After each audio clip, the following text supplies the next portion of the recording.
Wow. These two, they are clingy. They're on a honeymoon phase. They just don't want to let go of each other. Hey you guys, hope you're having a fantastic day wherever in the world. I am hangry, so let's have a first bite before I explain anything.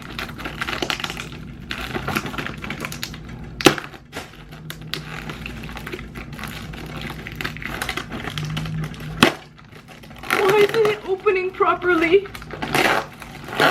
Oh, and my kimchi keeps falling down. What is this?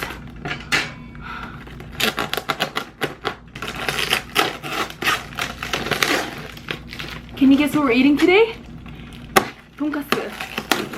Pork cutlet. We have two kinds. Oh, the smell. I'm getting more hungry.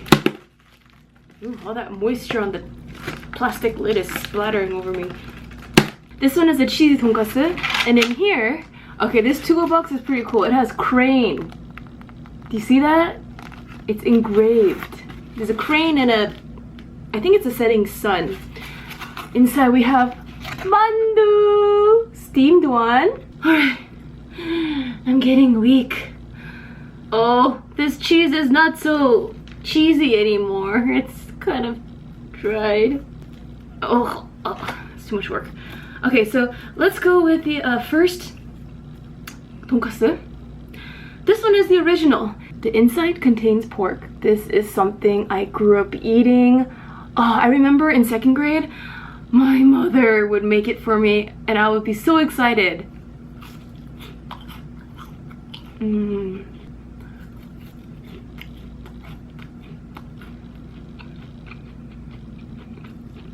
The meat could be softer, but it's not terribly dry. It's kind of like a muscular texture. The outside is flaky.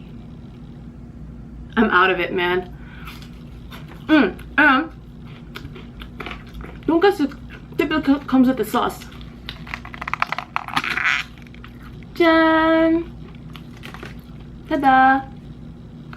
It doesn't smell like the usual tonkatsu sauce I've had. It's a little bit like ketchup. It's sweet.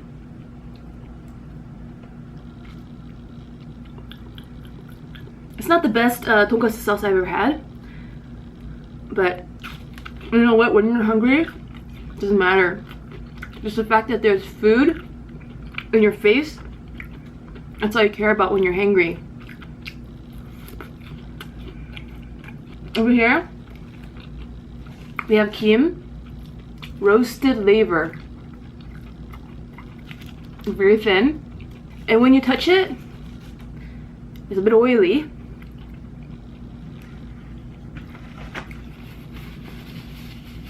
I'm gonna pair that with my rice later. We have a little salad. Chopped cabbage bits. This would be categorized as a wimpy salad. But if you're super hungry, it's spectacular. What always steals my heart about tonkatsu is the exterior, the breadcrumbs. It almost looks like the surface of a fried chicken. By the way, you guys, I originally was gonna get chicken. Someone commented saying, "Oh, please eat nene chicken." I went there and they were not open. They were supposed to open at 12:30 at one location, and then I was waiting there for 30 minutes and no one was there. I looked inside and I saw boxes of ingredients just laying there. I saw the sauce, but no human beings inside. I tried calling them. No one picked up. Then I called another location. No one picked up. So I walked to the other location and the business is gone. I spent like an hour and a half trying to get that chicken, and it's a really hot day in Korea today. I actually got an emergency warning on my phone telling people to stay hydrated and yeah, stay cool.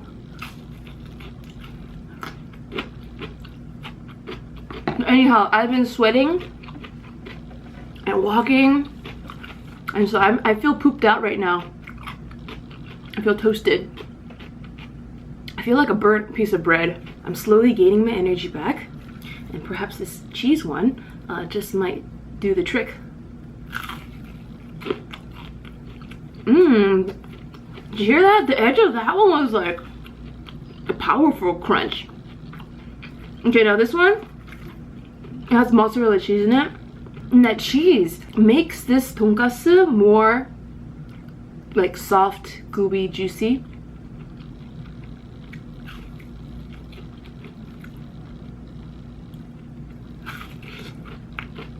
It's not as cheesy as I was thinking it would be, but overall I prefer this one over this guy. The original tonkatsu is more lean. See, now this one is thicker because there is a layer of cheese in there. This one's more bootylicious. If these guys were butts, this would be like my butt, and this would be more like Nicki Minaj's butt. The cheese tonkatsu definitely twerks more in the mouth. In my previous mukbang, I ate naengmyeon, you know, the North Korean noodles, and someone commented, it looks like someone slapped your cheeks. The thing is, I don't use blush anymore. I found out the more organic way to, you know, put makeup here is just slapping yourself. It's a trend these days. So before I filmed that mukbang, I slapped myself about 100 times, and it's supposed to have a slimming effect as well. So I did that, and then I was kind of afraid that the rosy cheeks would go away by the time I finished filming my mukbang. But thankfully, it was very effective. It was enduring. I guess my slaps are very enduring on the cheeks. It's a good exercise. You know, I think it helps with the circulation in the face. So you don't even need to get facials anymore. Like, you just slap yourself.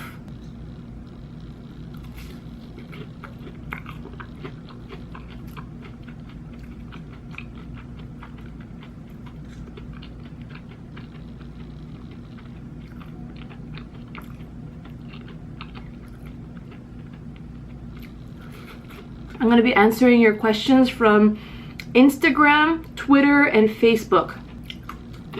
Chapter 1 of this video is giving you a review of each food on this table. Chapter 2 is giving you a little update on my trip in Korea currently. Chapter 3 is answer questions from Instagram. Chapter 4 is answer questions from Twitter. Chapter 5 is answer questions from Facebook. But the last 3 chapters, I might mix it up. This is 단무지, pickled yellow radish. Alright, you guys, let's try some mandu. These are super cute. You know, whenever I look at mandu like this, it looks like they're hugging themselves. Like, you know, the arms are like, boom. You see? You see what I mean? Actually, these are ends that are connected. Oh wait, that's the wrong sauce. Let's open all these guys up, huh?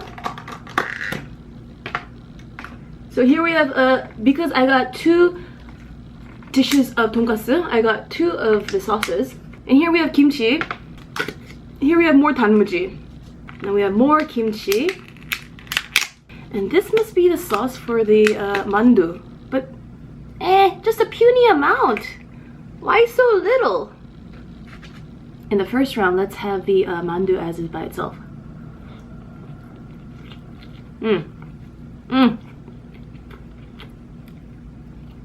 Oh, there's some friction there. It dried a bit, so it looks like the inside contains glass noodles, some chives, and beef. And this time, let's dip it. Oh, you can't see the sauce.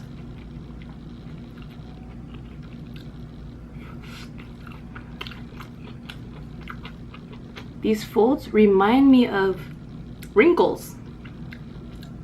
Like a pug face.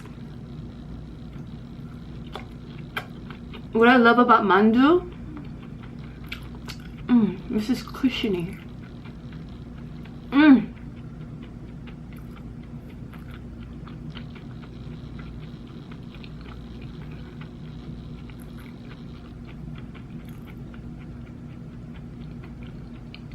It's like biting into a firm waterbed.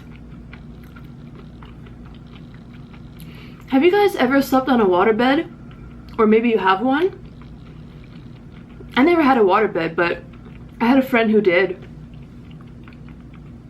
And I had this fear of like, what if you're sleeping and the water pops?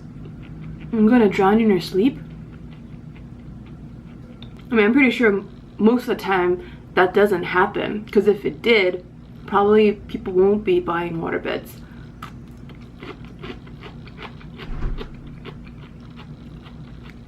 Let's have some kimchi. This is Napa cabbage kimchi.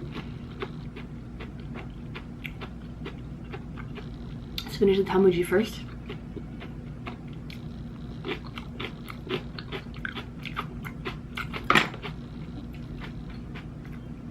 It's the spicy kimchi I had last week.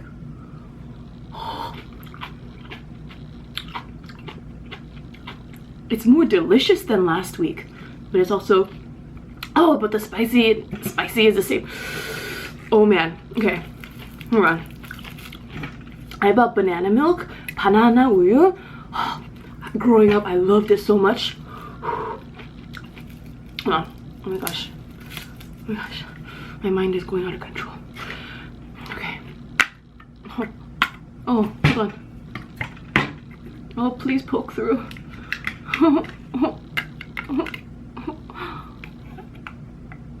Oh, okay, forget it. Ooh, it tastes more fermented than last week. Maybe my tolerance for spicy is a little better this week because, man, last week the spiciness was like, it made me speechless, but at least right now I could still feel my arms and, you know. So anyways, cheers.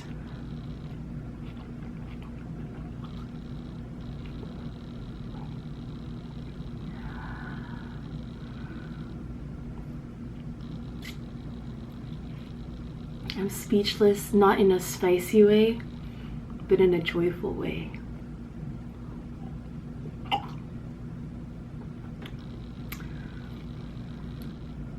The spice continues to linger, but I can handle it. So let's continue. Let's have some of the original tonkatsu. And I'm gonna give you a little update on what's happening in Seoul. It's been over a week since I've been here, and it has been intense. Like, I have been filming every day, but on the days where I have to edit videos, I'm still editing 3 videos a week while I am traveling. So that could be a challenge because I like to work on a bigger screen and it's faster too. But working on a laptop, sometimes it slows down and it can get frustrating because I'm trying to like edit efficiently and fast.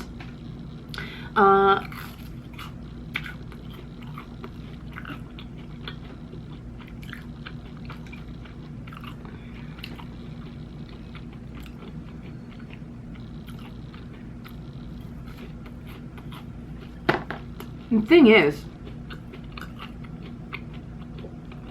overall things are pretty awesome. However, at the Airbnb I'm at, the sun rises at 5:30 a.m. 5:30 a.m. I open my eyes, it is bright. And you know my curtains, it's not very thick. They are not blackout curtains. So the sun just comes in. So when people ask me, oh, let's go out for dinner, let's have a little drink, I'm just like, I need to go to bed at like 9 because the sun will wake me up at 5:30. In the morning, I wake up first time at 5:30 and then I go under the covers, but it feels like suffocating. So I use my pillow, I put my pillow vertically and then I put my blanket over and I make like a little tent, you know, a little triangular tent, just small enough for my face to fit in and have like a little breathing hole. It gets pretty humid in there.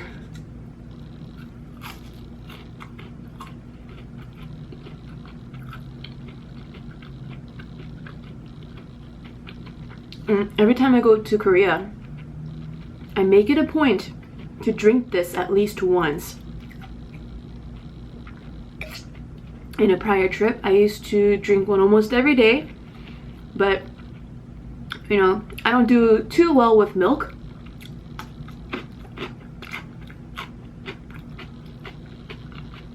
But I wanted to share this experience with you guys because it is a joy in the mouth. Okay, let's have another bootylicious tonkatsu.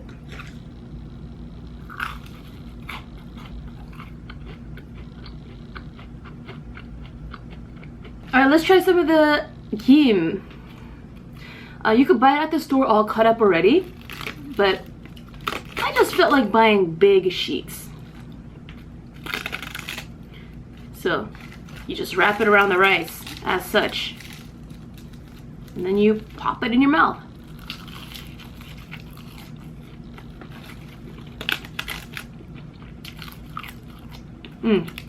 This is another one of those things that my mother used to make all the time. She would buy unflavored regular sheets of seaweed.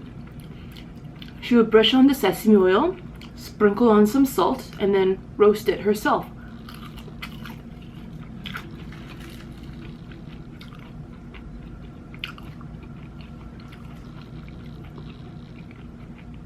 How do you describe the flavors of roasted liver to someone who's never had it? Well, because it's roasted, you do get a little bit of that cozy feeling when you eat it. It might be one of those things that's like an acquired taste. I mean, some people, just because they know they're eating seaweed and they've never had it before, they might get a little freaked out.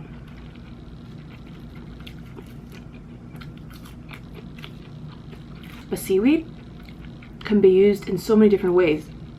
There's roasted seaweed, and then there's like miyeokguk, seaweed soup. And in that case, the seaweed is like all slippery and wet. The sheets break apart quite easily.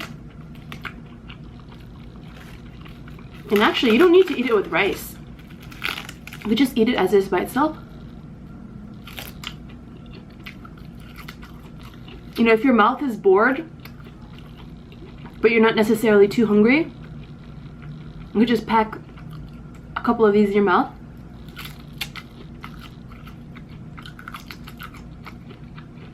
I wonder if anyone in these tall apartment buildings are watching me eat.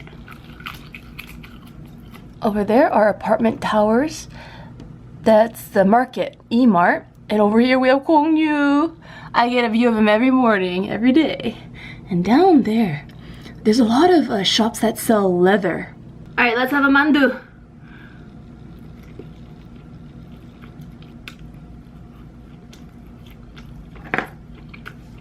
Alright.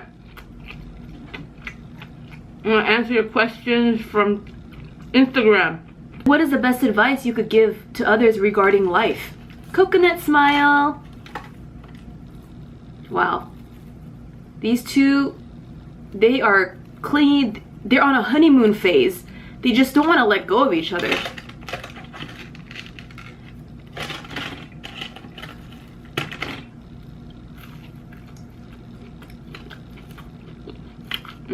That one has a generous amount of mozzarella. I would say make plans, have goals, have dreams, have a direction. If you don't have a direction, your goal then is to find out what your direction is, and that in itself is a direction. So if you feel like, oh, what is the meaning of my life? You make your meaning. There's so many times in my life I've soul searched constantly, trying to figure out what do I want to do with my life. And you don't figure that out by staying still. You gotta move, you gotta read, you gotta meet people, you gotta go to places. Sometimes you gotta get out of your comfort zone.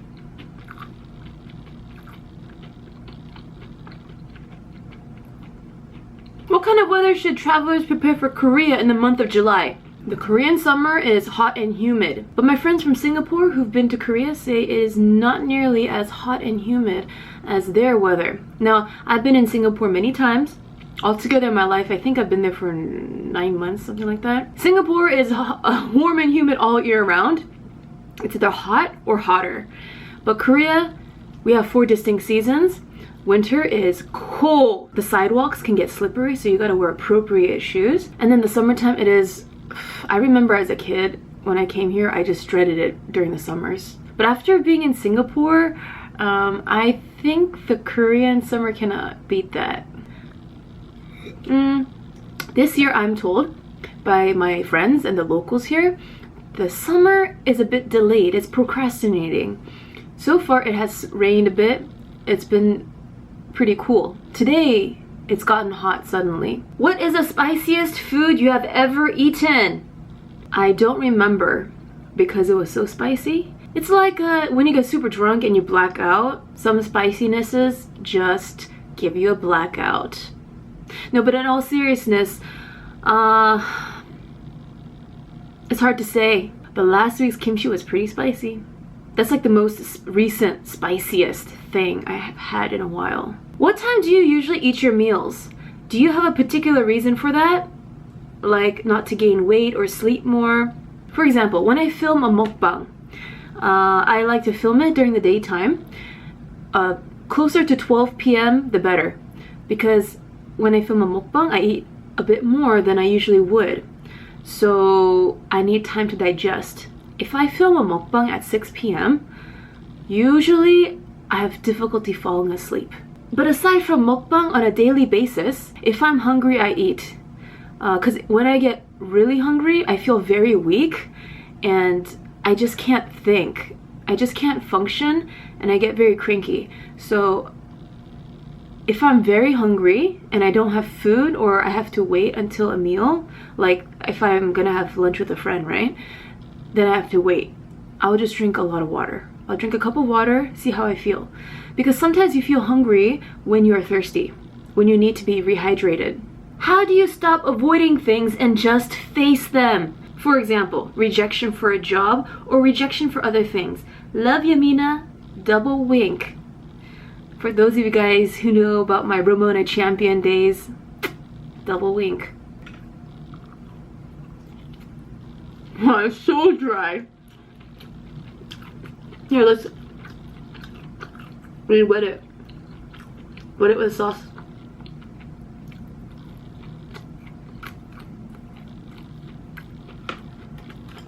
Everyone gets rejected at some point in their lives. If you're afraid of rejection, you're gonna try less. However, the more you try something, yes, the chances of you getting rejected will also increase.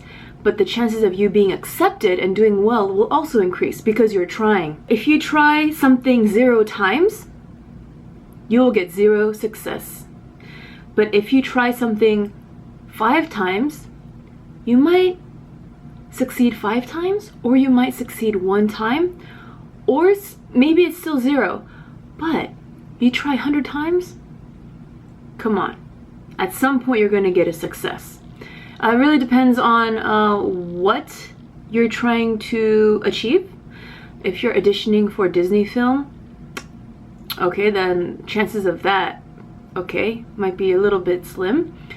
But the more you try, the more you go to different types of auditions, somewhere along the line, you're gonna get better and better, right? And your chances will increase too. And sometimes, a golden opportunity is not your opportunity. So, maybe you were rejected for one particular job, but the next one might be a better fit for you, or it's a better gateway to something else. When you work at a job, it's not just about your responsibilities that you have to fulfill. It's about who you're gonna meet, what kind of environment you're placing yourself in.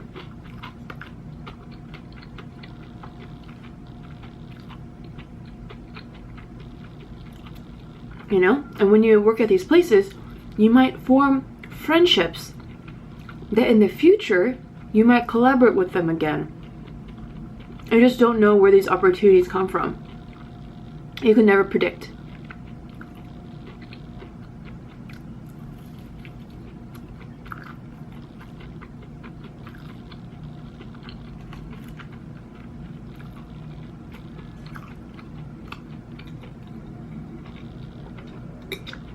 If you assume you're gonna get rejected and you don't try, That's you rejecting yourself. At least try. If you want something, try.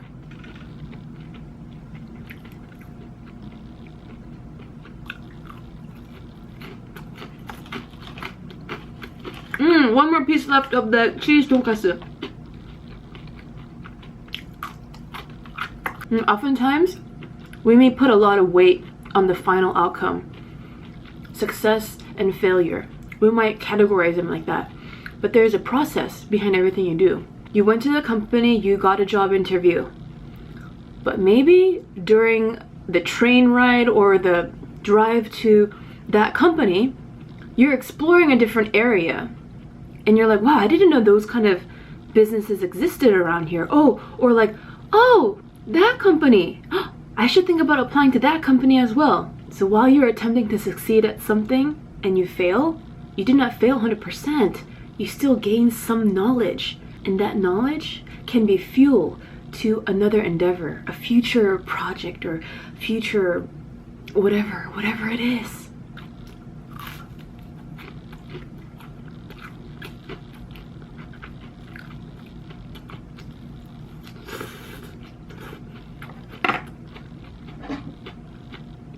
What do you do when you're not traveling and vlogging? Well, when I'm not traveling and not vlogging, I'm editing videos. But when I'm not doing anything related to YouTube, I like to take walks. I like to, go on explorations. I like to meditate. Go to art museums, make some art, catch up with friends.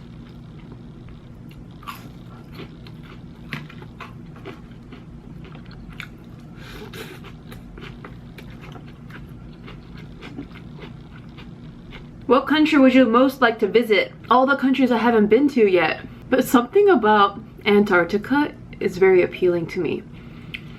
I mean, I know I don't like the Korean winter. It's cold.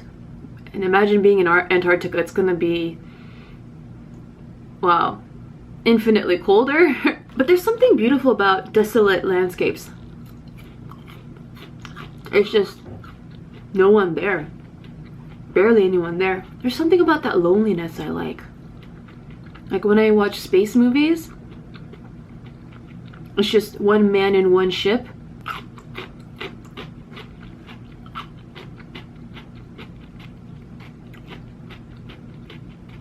There's a certain beautiful loneliness about it.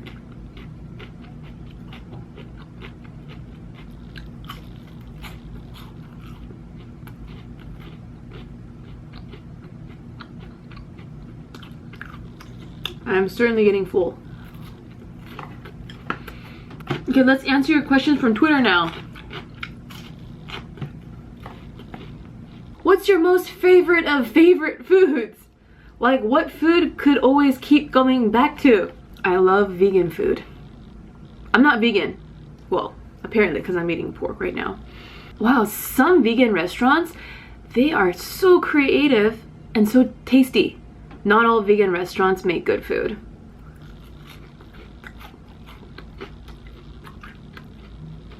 Where do you like traveling the most? Anywhere that is pedestrian friendly and has fantastic public transportation. So as much as I love living in LA for 7 years, the public transportation drove me nuts. I mean, it's better now, but when I was there for college, I would wait at the bus stop for 15 minutes and finally the bus came, but then it passed right by me because it was full. I waited an entire 40 minutes for the second bus to come and pick me up. Should I convert my money prior to leaving the USA or do it once I land in the country? It depends on which country you're going to. Many major airports have a place where you can exchange your money. In the case of Korea, even if you go to Namdaemun Market, there are old ladies just sitting and like they just set up chairs in the street and then they're converting the money for you. My mother has exchanged her money at Namdaemun with those ladies. However, when you're a foreigner and you look like a foreigner, I suggest it's best if you go to a major bank. Because in various countries around the world, if they know you're a foreigner that you're visiting, they will charge you more. Not all the time, but it happens. not just in Korea. This is also in different countries in Southeast Asia. I've experienced that.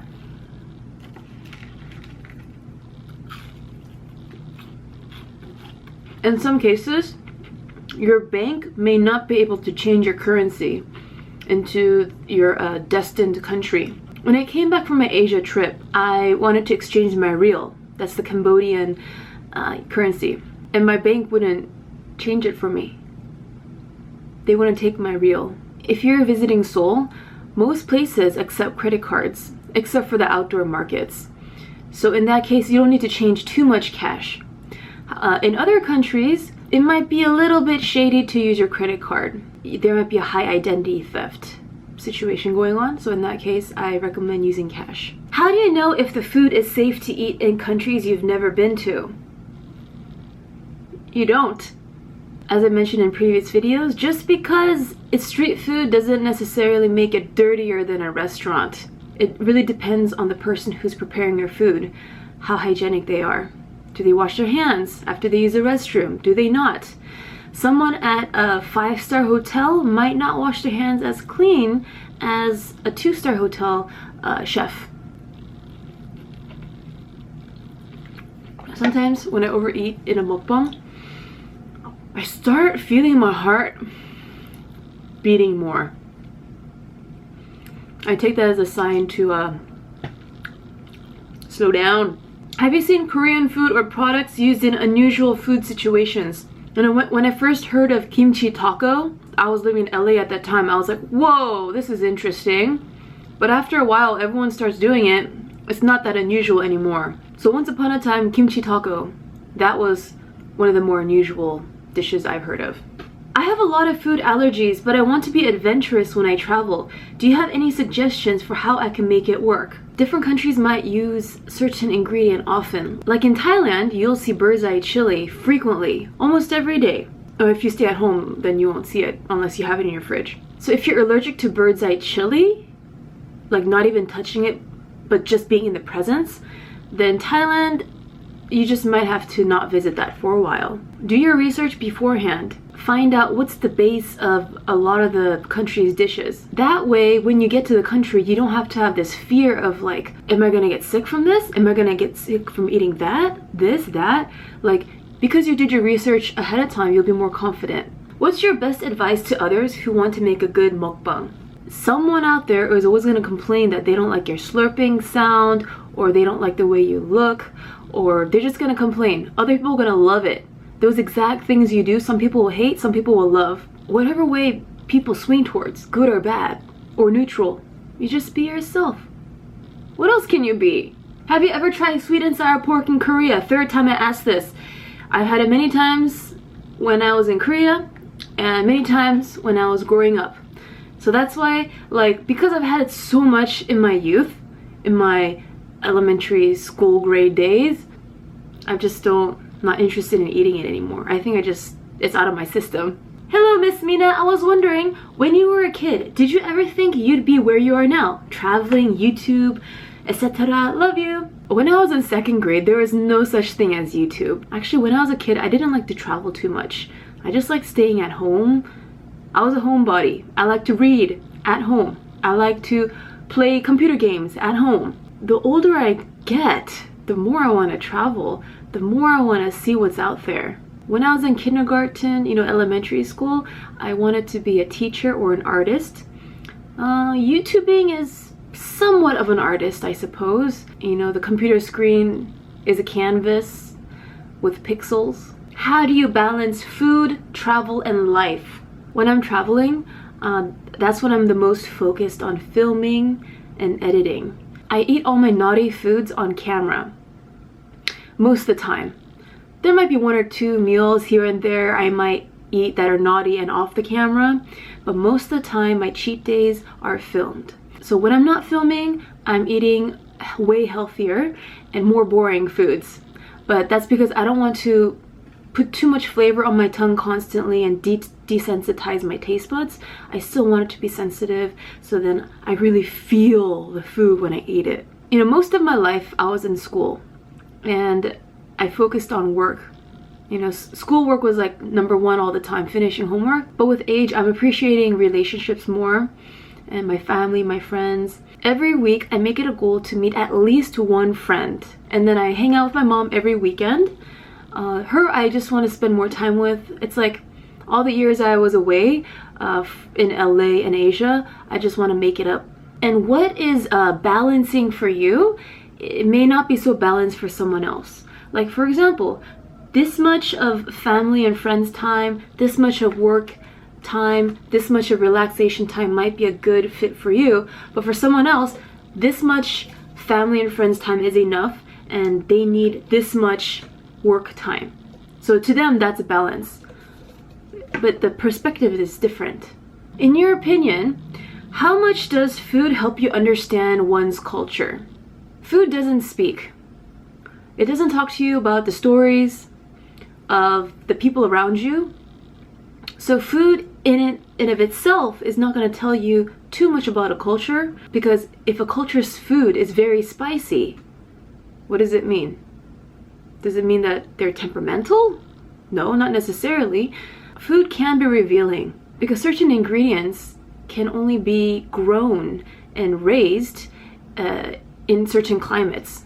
And in terms of religion, food can be very telling. You know, some cultures go more on the vegetarian side, or the food can be halal. So food doesn't tell you everything about a culture, but it can teach you something.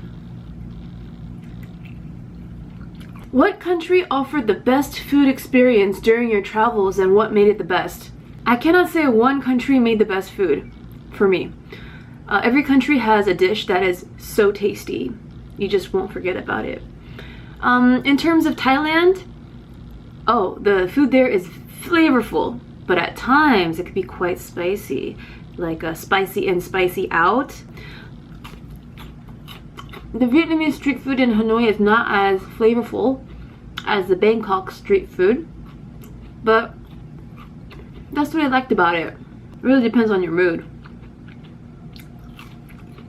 I mean, some days you really crave passionately flavorful food like Thai street food.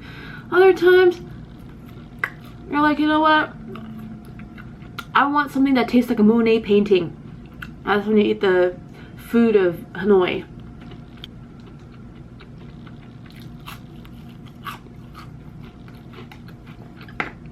These two questions are a bit similar. What food would you recommend to someone who hasn't had Korean food aside from kimchi? And then another viewer asked, what are some of the best non-spicy Korean dishes? I recommend japchae. Oh, the sesame oil. You gotta taste some of that sesame oil. They gotta put a good amount of vegetables in there. Doenjang can also be quite delicious. Some people make it the perfect amount of saltiness. Other people make it too salty. Bibimbap without the gochujang sauce, because the gochujang sauce can be spicy. There's other Korean foods that are tasty and not spicy. I'm full, my battery's running out. My other battery died and I'm charging that. The questions you asked me on the Facebook, those I'm gonna answer in the next mukbang. I hope you guys enjoyed eating with me. Don't forget to follow me on Instagram and Snapchat at Miss Mina O for delicious selfies and the tastiest updates. I'll see you guys in the next mukbang and travel video. Bye bye! By the way, I opened up a merch shop, so make sure you check it out. This one I call it Mina's Mandala of Munchies, because a mandala is made of food.